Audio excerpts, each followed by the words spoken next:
Hello again, everybody, and welcome to another exciting episode of Daily December. Um, so apparently,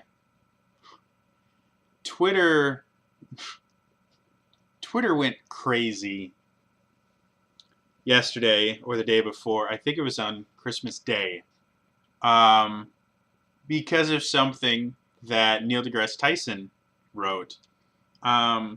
I would like to preface this with I think Neil deGrasse Tyson is an amazing person.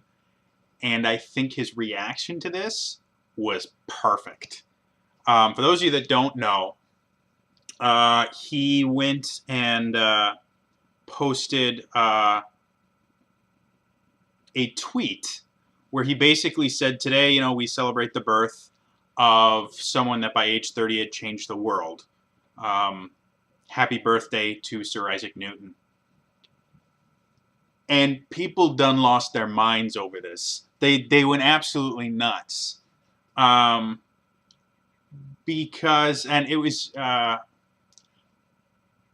don't like to use broad generalized terms, but in this case, it's the easiest way to, I guess, describe it.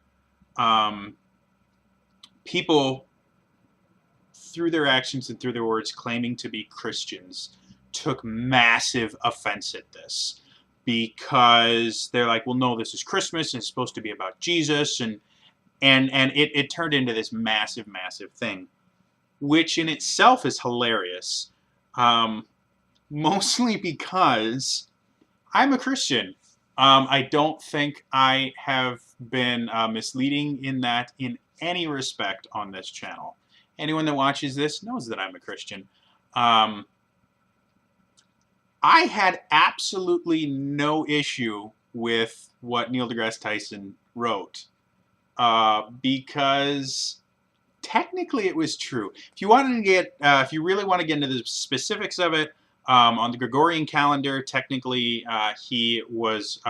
Isaac Newton was born on January the 4th, but when you changed from the Gregorian calendar to the Julian calendar, which is what we commonly use today, you can argue that technically, yes, he was born on December the 25th, hundreds of years ago.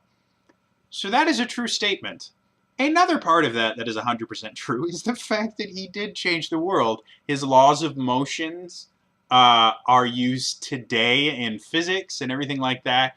He basically was one of the first people, not the only person, but one of the first people that started developing calculus. Now, for those of you that have never taken a calculus course, have no idea what it is other than this really cool part of a movie way back when, where they go, what's calculus?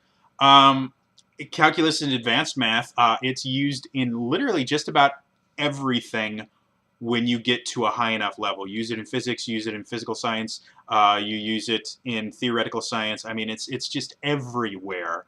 And there's two, I guess, quote-unquote, forms of it. You have differential calculus and integral calculus.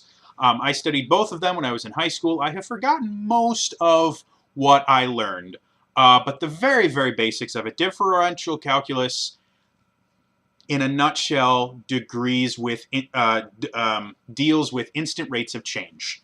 Meaning, if you're looking at a graph of a line and it does this thing, you can use differential calculus to figure out what the exact rate of change is at any point along that curve, because it's changing constantly. As soon as it turns, anytime it changes, the rate of change on it will change. It's a lot more difficult than figuring out, on a straight line like x equals y, rate of change is y over x. It's very, very simple. So x equals y, the rate of change is always 1. That's how it works. Instant rate of change, you can use calculus on it and you will just find 1. Once you start getting to y equals x squared, y equals x cubed, and things like that, it becomes much more difficult because the line changes and morphs and things like that. So what is that used for? Oh, a ton of different things. But a lot of it has to do with figuring out, you can use it in economics, you can use it in physics and economics, use it a ton, because knowing what the rate of change is at a specific point can let you predict other things. So very, very useful, and is one of the building blocks of most of our advanced sciences. that give us everything from rocket ships to batteries and computers. Integral science, again, the very, very, very simplified nutshell, is about finding the area under a curve. So if you wanted to find, let's go back to y equals x. If you wanted to find out the area underneath that, it forms a triangle. You just use the formula 1/2 base times height. That's formula for area of a triangle. Really, really simple. Once it starts curving, again, it gets really confusing. So what integral calculus does is it basically measures the area below a specific point and then adds up those points. The way that it's taught in beginning calculus is it's like chopping up an area into little boxes, and the smaller the boxes get, the more accurate the measurement is. Integration in general, when you're trying to get really specific, goes towards an infinite amount of boxes. So you can find that. What's that used for? A lot of different things. If you're trying to figure out distance traveled, distance equals speed multiplied by time. However, if the speed is variable, it doesn't quite work that way, because sometimes the speed is 16, and then, if you traveled, roughly 45 miles an hour for about 16 minutes, that's a fairly simple thing. However, if you were traveling, 20 miles an hour for this amount of time, then 45 for this one, and then in between you're doing this and this and this, it becomes incredibly difficult from a mathematical aspect to measure how far you traveled. If you use integral calculus, you just find the area underneath the curve, and that, when it's all added up, will actually give you the distance traveled. So again, lots and lots and lots of uses. Space exploration uses it a ton. Physics uses it all the time. Just about everything. So quite literally, Isaac Newton did things that would change the world, and he did them by the time he was 30. This is a factual statement. There's nothing wrong with this statement. People went bonkers over this. They were like, no, no, no, this is all about Jesus, blah, blah, blah, blah. Here's something that if you are not particularly familiar with biblical history, you may not know. Jesus was not born on the 25th of December. Jesus was a real person. We have a lot of different sources that show that he was a real person. I can't remember the historians now. Historians from that time period chronicled that there was a person named Jesus. The rest of everything in there is up to debate for a lot of people, and if you want to talk about that, we can do that not in a video format, because it doesn't work very well and it's very, very complex. However, we do know he was a real person. He was not born on the 25th of December. More likely than not, because he had to go to Bethlehem, and Bethlehem actually does get cold during the winter. More likely than not, he was born closer to spring, summer, because he wouldn't have survived a night in a manger had that happened. So yeah, he wasn't actually born on the 25th. So all these Christians getting super, super mad about the fact that Neil deGrasse Tyson is talking about someone that was actually born on the 25th instead of talking about someone that wasn't born on the 25th is hilarious. A lot of people will bring up that fact and try to use that to fuel, ideas. Basically, take pot shots at Christians, like, well, you guys just stole, someone else's holiday and all this stuff and la la la la la. No, no, no, no, no. The actual history of Christmas, why we celebrate around the 25th, when people were originally converting from a bunch of different pagan religions to Christianity back at the turn of the millennium. Closer to, what is it? The first couple centuries, AD. What would happen now that they had changed their belief structure, and it was very, very different from all the pagan religions out there, and they had a very different way of doing things.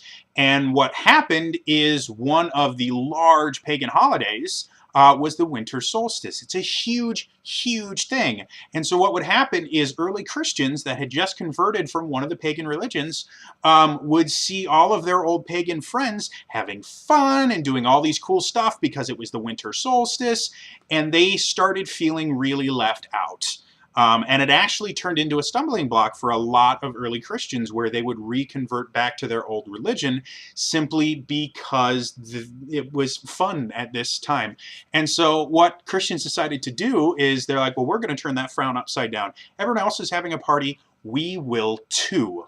And that's when they first started celebrating Christmas as far as, on December the 25th or around that time. And it was simply done to give Christians something to do while all the other people that had, believed in pagan religions and things like that were doing things. Which is not a bad thing. Everyone goes on this tirade about how Christians stole it from the winter solstice and they'll try and... No. They provided a place and a time for Christians to have fun too, and to support something that they believe in, and to celebrate something that they believe in. It doesn't matter that Jesus wasn't actually born on the 25th. It's just the day that they set aside to celebrate it. That's it. It's not a horrible thing. But it's also not something that we need to get bent out of shape out of. One of the things that I like to bring up when things like this happen is the idea of how you can tell when someone is lying. And in a weird way, how you can tell when someone actually believes something or wants to believe something. Really cool tip. If you want to find out if someone is lying, ask them a simple question that can be answered either in yes or no, or in a very short, succinct answer. In general, this is not 100%, in general, if you ask a simple question and get a complex answer, it is a lie. Why? Because when people are telling the truth, they don't feel the need to support it at all. It's the truth. Why do you need to support it? When people are telling a lie, they don't believe what it is that they're saying, and so they feel the need to...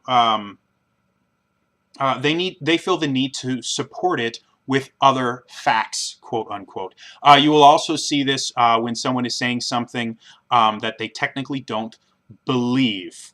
It may be true, but they don't believe it, and that's they will do something very similar. So, my theory, I may be wrong on this, but I've seen this happen a ton. The reason that these people got all bent out of shape about this whole, Isaac Newton Christmas thing is because they don't actually firmly believe what it is that they are telling people. And so anytime something shows up that interferes with their belief structure, they're going to try and destroy it completely, and they're going to do everything they can to try and discredit the source, discredit everything about it, because they want what they believe to be true, but they don't actually believe it's true. It's a weird dichotomy. I see it all the time when I speak with people about religion and atheism and things like that. And I found a large portion of the people that I speak to that claim to be atheists are technically more agnostic than atheist. Because they don't actually know what it is that they believe, but they know they don't want to believe that there's some sort of higher power that they have to answer to. And so they attach onto atheism simply because it's a very simple way to explain that there is no higher power. I'm not saying all atheists are actually agnostics. Not at all. I think Neil deGrasse Tyson is a perfect example. When people started flipping shit about this, did he go on attacking them? Did he go on a tirade about how stupid Christians are, that this and this and this and this? Or did he start, bringing all these facts and figures about how, Christianity is a false religion and blah, blah, blah, blah? No, he made a few more jokes, which, by the way, were hilarious, and just sat back and watched these people flip shit. So, were I to really look over what he said and make an opinion about his personal belief structure, I would say he probably believes wholeheartedly in his personal belief structure. With, I may be wrong about this, so if I am and I've missed quoted him or anything like that, if I remember correctly, he is a confirmed atheist.